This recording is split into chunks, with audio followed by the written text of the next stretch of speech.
মতো তোমরা কে কে মাছ ছাড়া ভাত খেতে পারো না অল্প কমেন্টে জানিও। তো দেখো এখানে আমি 2 রকমের মাছ নিয়ে এনেছিল, তো সেটাকে কেটে টেটে ধুয়ে টুয়ে সুন্দর করে হলদি লবণ মেখে রেখে দিয়েছি। আর এখানে দেখো সব কিছু জোগাড় যন্ত্র করছি রান্নার আর কি। তো হ্যালো এভরিওয়ান, কেমন আছো সবাই? আশা করছি সবাই ভালো আছো, সুস্থ আছো। আমি শিল্পী চলে এলাম একটা ছোট্ট মিনি ব্লগ নিয়ে। ব্লগটা যদি তোমাদের ভালো লাগে অবশ্যই ঘটনামূলক একটা কমেন্ট রেখে যেও।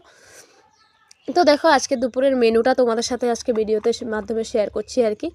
তো এখানে বরমশাই দেখো 2 রকম মাছ এনেছিল, তো মাছটাকে আগে ভেজে নিচ্ছি।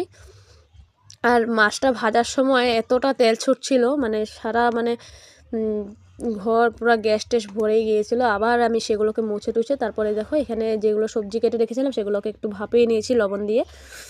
তারপর এখানে দেখো মাছ ভাজাটা বসিয়ে দিয়েছি, ছোট মাছটা আর কি।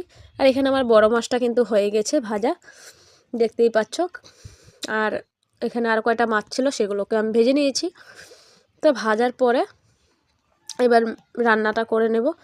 তো এখানে কিন্তু আমার রান্না টান্না করার পর দেখো আমার রান্নাঘরের অবস্থাটা ঠিক এরকম হয়ে গিয়েছিল। তো তারপর সেগুলোকে পরিষ্কার করে টোরে তারপরে এই যে তোমাদের সাথে রান্নার মেনুটা শেয়ার করছি। এখানে ভাত রয়েছে কুকারে, আর এখানে টমেটো দিয়ে ডাল করেছিলাম। আর এখানে করেছিলাম এই যে ছোটো মাছটা দিয়ে চচ্চড়ি, পোনা মাছের।